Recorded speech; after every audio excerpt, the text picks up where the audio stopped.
आपको पता है मैगी बनाने के लिए उसमें डुक्कर की चर्बी मिलाई जाती है। दोस्तों, क्या आपको पता है फैक्ट्री में मैगी को कैसे बनाया जाता है, और क्या सच में मैगी में कुछ ऐसा मिलाया जाता है जो स्वास्थ्य के लिए बहुत ही हानिकारक है? तो दोस्तों, आज की इस वीडियो में हम आपको मैगी और पोटैटो चिप्स कैसे बनते हैं ये दिखाने वाले हैं। तो चलिए शुरू करते हैं। मैगी। दोस्तों, ये कंपनी सिर्फ 2 मिनट में ही नूडल्स बनाने का दावा करती है, पर मुझे नहीं लगता कि आप मैगी 2 मिनट में बना लेते होंगे। पर क्या आपको पता है कि नूडल्स को फैक्ट्रियों से लेकर आपके किचन तक पहुंचने में किन किन रास्तों से गुजरना पड़ता है? तो आइए जानते हैं। सबसे पहले आटा, मैदा, पानी तथा कई केमिकल्स को एक मिक्सर में डालकर अच्छी तरह से मिक्स किया जाता है। उसके बाद इस मिश्रण को एक चेम्बर में डालकर अच्छी तरह से गुना जाता है। यहाँ पर इस बात का खास ख्याल रखा जाता है कि आटा गीला ना हो जाए। फिर गूंदे हुए आटे को 2 बेलन के बीच से गुजारा जाता है, जिससे इन आटों की सीट तैयार हो जाती है, और इस आटे की सीट को और भी कई बेलनों से होकर गुजारा जाता है, जिससे आटे की सीट और भी पतली होती चली जाती है। इसके बाद इस मशीन के आखिर में इस परत को कट्टर के जरिए नूडल्स के शेप में काट दिया जाता है, जहां इनके आगे लगे इन कट्टर इन नूडल्स को समान आकार पर काटते रहते हैं। फिर कन्वेयर बेल्ट के जरिए इन नूडल्स को आगे दूसरी मशीन में डाला जाता है,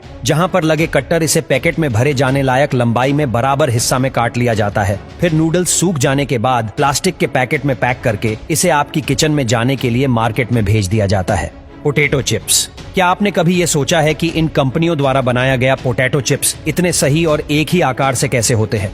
ये पोटैटो स्टार्स असल में लॉट को उबालकर उसे पीसकर बनाया जाता है। इस परफेक्ट चिप्स को बनाने के लिए वो स्टार्स में पानी मिक्स करते हैं। इसके बाद फिर इसे कन्वेयर बेल्ट के जरिए दूसरे प्लेटफॉर्म पर ले जाया जाता है। बाद में 4 टन जीतने ताकत से इस मिश्रण को एक सीट में तब्दील कर दिया जाता है। बाद में एक रोलर पर लगे कटर सीट को चिप्स के साइड में कट करते हैं। बाद में दूसरे हैंडल सीट के बचे हुए सेको बाजू में निकालता है। यहाँ पर निकला हुआ यह सब फिर से सीट बनने के लिए वापस चला जाता है, और कटे हुए चिप्स को फ्रायर में से गुजारा जाता है। फ्रायर में डालने से पहले चिप्स को एक कॉर्न कैप से स्टील के सांसे में डाला जाता है, जो उसे इतना अच्छा आकार दे देता है। इसी वजह से ये चिप्स इतने सही और एक ही आकार के दिखते हैं।